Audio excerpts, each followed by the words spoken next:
मित्रांनो, तुमचे दोन मित्र आहेत आणि दोन मित्रांपैकी ज्यावेळी तुम्हाला आर्थिक अडचण होती त्यावेळी एका मित्रांनी तुम्हाला प्रचंड मदत केली आणि जो दुसरा मित्र होता त्याने मात्र तुम्हाला ज्यावेळी अडचण होती त्यावेळी तुम्ही त्याला म्हणला मदतीला, त्यावेळी तो निघून गेला।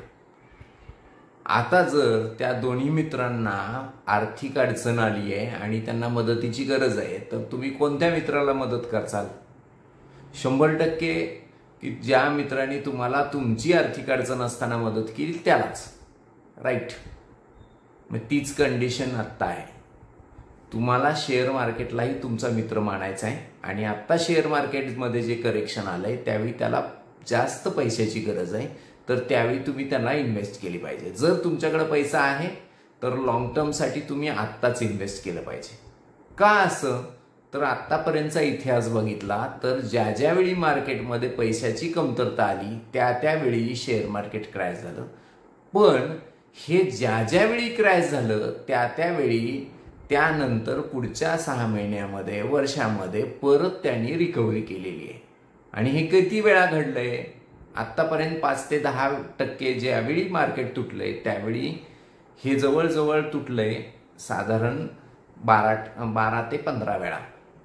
तीच गोष्ट शेअर मार्केट 10 ते 20% ज्यावेळी तुटलंय त्याचंही पर्सेंटेज आहे ते 8 ते 9च्या दरम्यान, आणि 20%पेक्षा जास्त मार्केट तुटलंय ते 5 ते 6 वेळाच तुटलंय।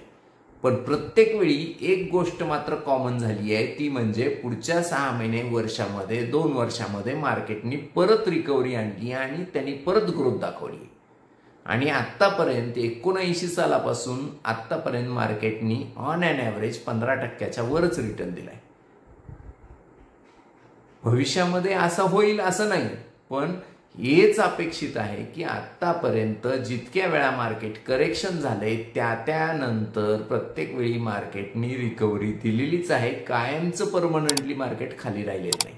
आणि त्यामुळे एकच मी तुम्हाला सांगेल, इन्व्हेस्ट इन इंडिया आणि लॉंग टर्मसाठी इन्व्हेस्ट करा, तो तुम्हाला कायम साथ देईल। Correction is temporary, growth is permanent, हा एकच नियम तुम्ही जर लावला तर तुमची इन्व्हेस्टमेंट गोल बेस असेल, ज्याचा गोल तुमचा 10 वर्षांनी अभाव असेल, तुम्ही कधीही निराश होणार नाही याची खात्री बाळगा, मी तुम्हाला गॅरंटी देतो। थँक्यू।